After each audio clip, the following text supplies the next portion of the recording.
Good morning. Hello, hello, hello.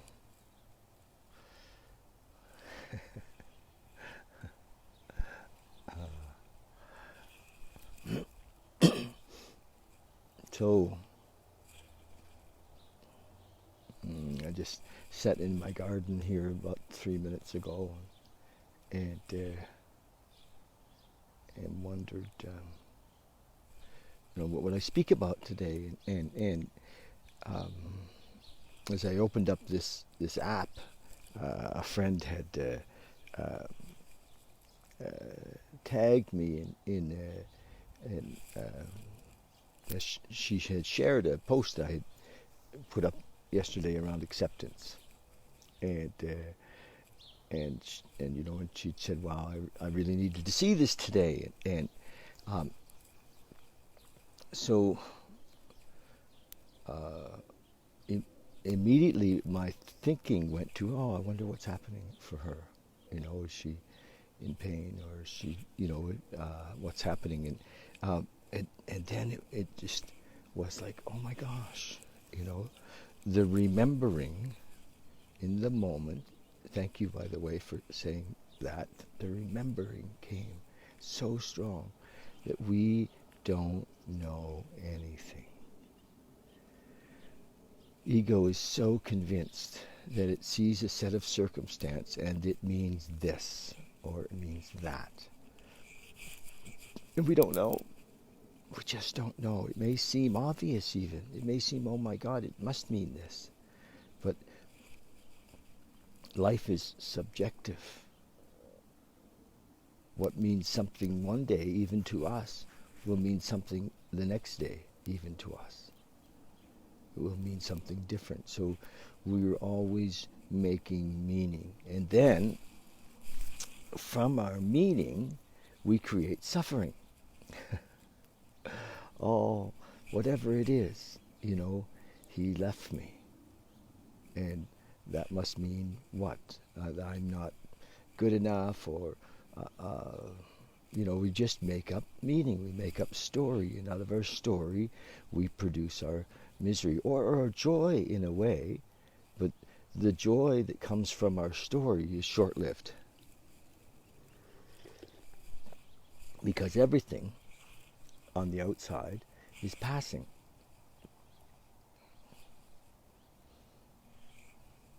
Nothing stays. Nothing's permanent. Everything is passing. So if it's all just so the true joy comes from this relationship on the inside. And then the question is, how do we get there? That's the question, isn't it? How do we get there? How do we have this oneness experience that is beyond all understanding, that is peace, that is love? And it isn't love that's contingent on relationship or contingent on it's just love. And it's not passing, it's there. We are that. So my experience is that the first thing we need to do is to see, to recognize, or to realize is that this is an illusion, and our mind is always making up story. and and I I know it so well because even in this last couple of days I got caught in a story about uh, work. I have a job. I'm working. It's like, oh my gosh, I haven't actually had a job since the 70s. Of course I've worked as an entrepreneur, and worked for my customers and worked for my staff, and and but I really get this because I've been the king of making up stories. The king of making up stories and creating my own suffering. So freedom is to recognize, first of all, that we do that. We think we know where something's going, or what this means, or what we should do, and then we judge ourselves, we judge others. So just relax in the not knowing. Relax in not being anybody, any image, any... Don't create anything that's going to hold you. Just, we can find that space of release. It's there. It's right here. It's right now. Just drop into it. No attachment to anything. All the things that are here that we can become attached to, we still enjoy. We're just not attached to the relationship, to the motorcycle, to the place we live, to our health even. Just let it go.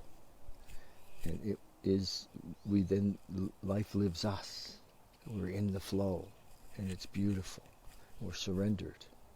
And then if it feels that we need to create something here, then we have all the power in the world to create it with, all the love in the world to create it with. Because my meaning-making machine usually catastrophizes, usually makes up stories of woe, stories of I'm not good enough, and so, yeah, just let it go. We don't know. I don't know. That's the deal.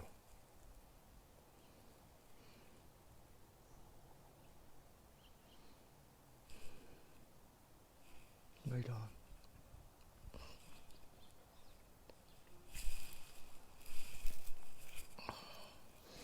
Hey, Emily.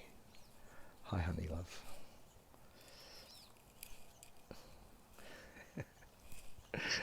Sitting in the backyard. Do you know that last night there must have been a herd of deer in my yard? There's deer poop everywhere. And I have this little garden right here. And, which I have this imagining that it's my garden. With the deer, I think it's their garden. They've discovered it.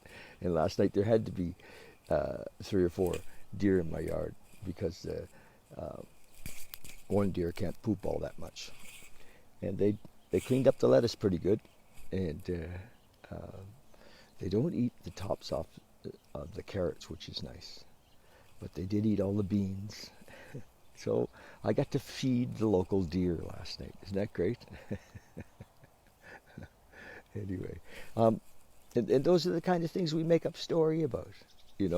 I could go to, oh my God, the deer ate all my hard work, or, wow, isn't that great? I mean, this is probably pretty cool for them to find that somebody's grown them all this food. Those great humans growing food for us. Anyway, the deer were in my yard. Just thought I'd share that with you, Emily, because you've been here, and actually, and Loretta, you've been here as well. Okay.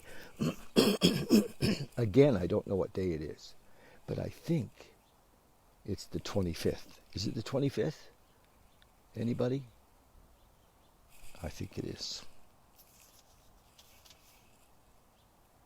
Yeah, I'm pretty sure. August 25th. I'm going to go with that. So we're reading from the 24-hour day book.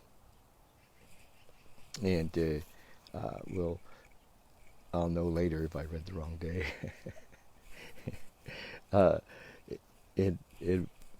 No big deal. Here we go. And it says, unless we discuss.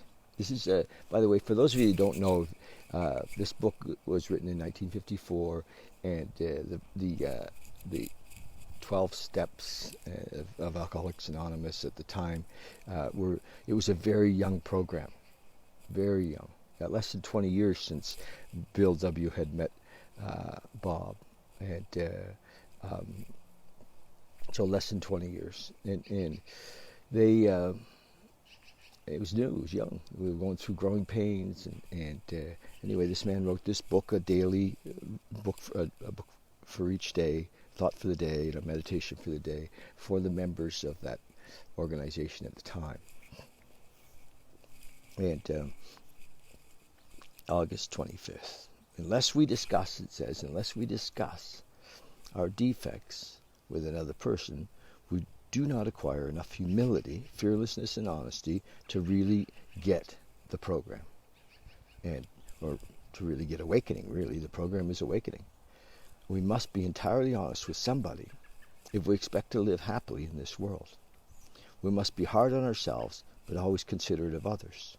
We pocket our pride and go to it, illuminating every twist of character and every dark cranny of the past. So this is a self-examination process that happens in the fifth step of recovery. Once we've taken this step, withholding nothing, we can look the world in the eye. The fifth step promises. We begin to really have a spiritual experience as a result of the fifth step. The fifth step is an amazing. It's amazing. Have I discussed all my defects with another person? And we call them defects, or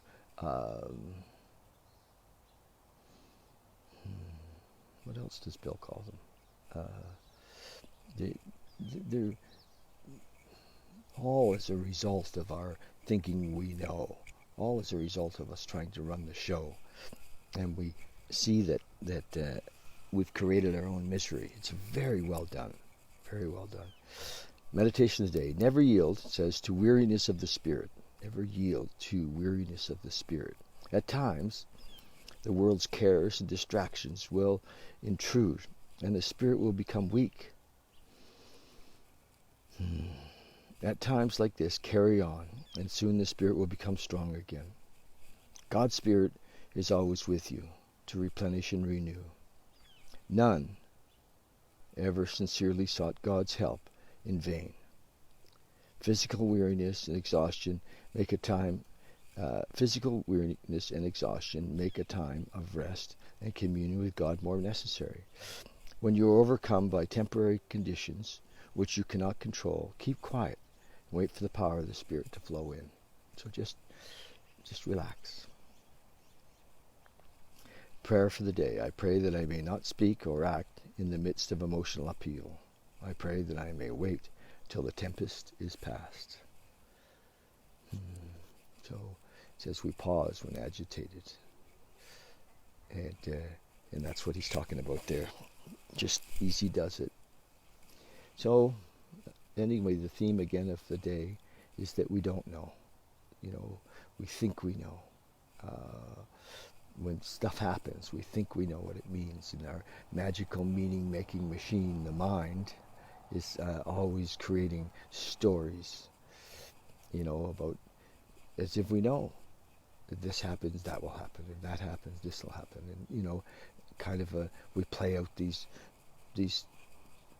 tales in our mind. It's often of woe, and often of catastrophes. So just relax. Just breathe. Focus on this relationship with a higher power. It is where, in the moment, like Eckhart Tolle said, in the moment is where all the power is. The power of now is right here now, and we're filled with it. When we stop to surrender everything and be in it, be it, because we are it. That's what self-realization means. We realize that we are it. Okay. Love you guys. Everything is exactly how it needs to be in this moment. Nothing is out of place. Nothing is missing. It's all right here now. Okay. Love you.